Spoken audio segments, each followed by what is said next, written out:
Hello, welcome to Rates Review in Action. My name is Kamen Sakura07 and today we will be reviewing Me Before You, the movie. Yes, I've read the book, but this is a movie only review, hence please leave all books matters out of the window as we will not be discussing it in this review. Anyway, what is the plot of Me Before You? It is this typical romantic girl meets boy plot. Okay, more like unemployed girl who really needs a job, who meets this quadriplegic guy and becomes his carer. And then they fall in love and everything is great. Okay, maybe it didn't end that way. Of course it didn't end that way. Plot-wise, it was simple and it was believable. It was full of potential. However, I felt that they did not take the story anywhere. They did not use any of the potential. I felt that the movie could be much sadder and much sweeter, but they didn't do that. It didn't go anywhere. It was simple, it was enjoyable, but it was average. However, I would like to know the point where they fell in love with each other, because all we see in the movie is their friendship and how they got close to each other, but not really the point where they fell in love. I know people argue that love doesn't work that way and there's no exact point where people fall in love, but I still like to have that point like most romantic movies have. I know, call me cliche, but I like my romantic movies that way. Okay, let's take a look at characters. Louisa. I love Louisa, and I'm glad that she's played by Emilia Clarke.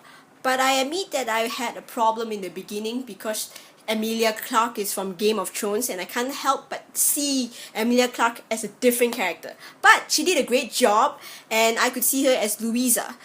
Louisa is this happy, upbeat girl and I like that, and she's this cute character and the way she dresses is adorable and eccentric.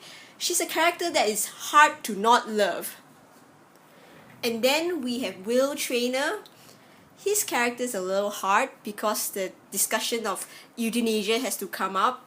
He is this happy guy in the past because he had a fulfilling life, but now he's a quadriplegic.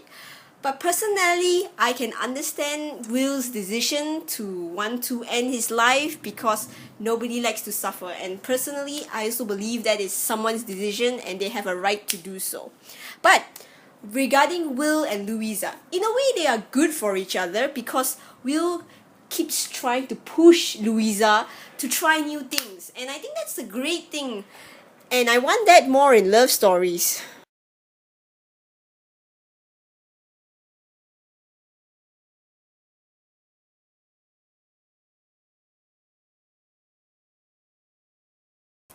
I understand that a lot of quadriplegic would not like this movie because it makes it seem that having a life like that is not a good one because Will wants to kill himself. That is a very sensitive discussion and I would not want to go there, but personally I just say that I can understand where Will is coming from, and I do not think that disabled people should kill themselves, but I just don't like it when people suffer. But of course you can have a fulfilling life. This topic is very sensitive in my opinion. But the thing I like about this movie is that Will pushed Louisa to do more things and get out of her comfort zone, while Louisa actually tried really hard to persuade Will to leave. So in a way it was a pretty interesting movie. Lots of sensitive issues here, but was this movie enjoyable? Yes, it was to me. But was this a great movie? No, I actually came out slightly disappointed because I want the movie to be so much more because it had so much potential. So I'm slightly disappointed. I would rate this movie a 6 out of 10. Yeah, enjoyable but not great. And that's my review. Thank you for listening and thank you for sticking with me so long. I apologize if what I said have been very sensitive and offensive because I do understand that this is a very sensitive issue. But once again, thank you for listening and have a nice day.